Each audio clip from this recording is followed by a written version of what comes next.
Hi, my name is Shane Schramm, and this is my presentation on cybercrime. Now, what is cybercrime? Cybercrime is the use of a computer as an instrument to further illegal ends. Examples include committing fraud, trafficking in child pornography, trafficking in intellectual property, stealing identities, and violating policies. Most common cybercrimes include theft, identity theft, hacking, and stalking. Stalking could be anything from overly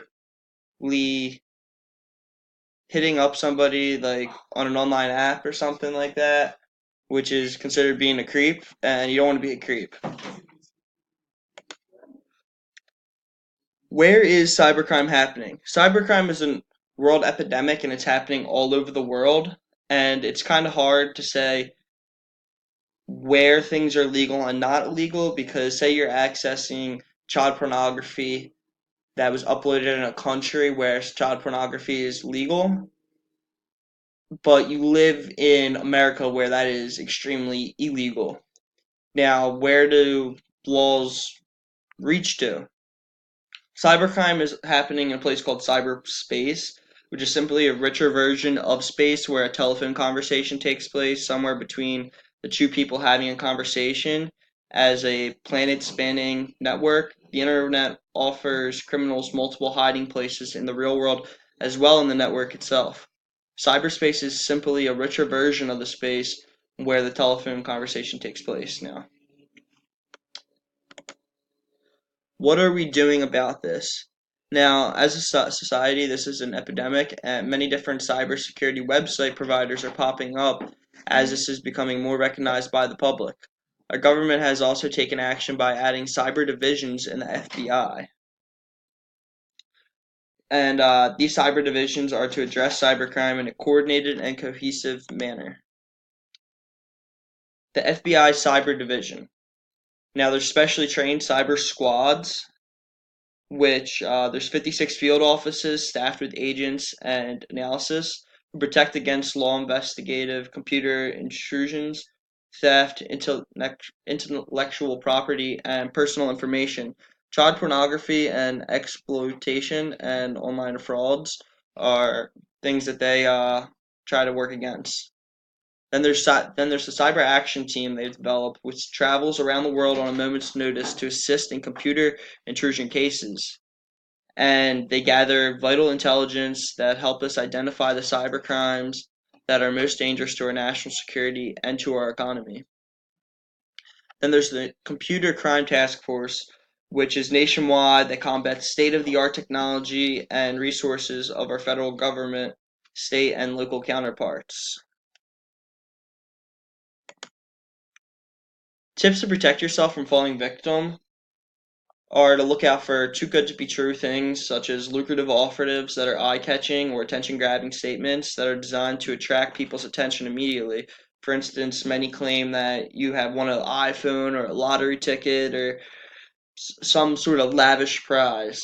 Now, just don't go clicking on any suspicious emails that offer these things because if it's too good to be true, it often is pretty too good to be true. A favorite tactic of cyber criminals is to ask you to act fast because their super deals are online or like online limited offers that are have 5 minutes or a few minutes left to respond to. When you come across these, it's best to use a sense of urgency because you only have a few minutes to do something like this, and most reliable organizations give ample time before they terminate an account or along those lines, and they'll never ask patrons to update personal details over the internet. When in doubt, visit the source directly rather than just clicking on the link in an email, and that's the most safe way to go about things. Now, hyperlinks. Now, with hyperlinks, it's best to hover over the link shown and look at the actual URL and identify that the URL is relevant to what you're looking for because you could click on a hyperlink and it says maybe it goes to your bank or something like that, but they'll take you to a phony website and try to lure you into putting in your information. So now they have it. You want to be careful and make sure that the website's not missing letters or anything in the URL.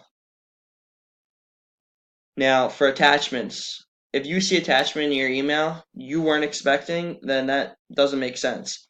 Don't open it. They often contain payloads like ransomware or other viruses. The only file type that is always safe to click on is a TXT file. Whether it looks like it's from somebody you know or um, someone you don't know, if anything seems out of the ordinary or unexpected or out of character or just suspicious in general, don't click on it. That's where we have to be wary of unusual senders.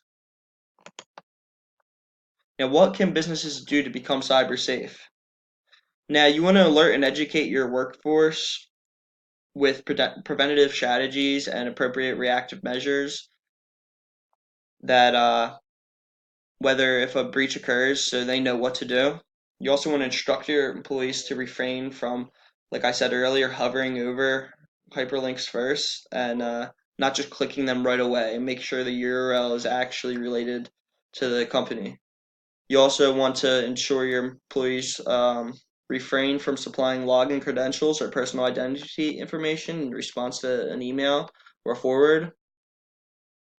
You want to ensure that the login credentials are different from app to app. That way, if someone does hack into one of your accounts, they don't have the information for all of your different accounts. You also want to have your employees refrain from forwarding suspicious requests to personal information to technology or human resources department. And you only want to allow required processes to run on systems handling sensitive information. These are ways to be cyber safe, and I hope you guys gained a lot of information on my topic and you'll be more cyber safe from this presentation.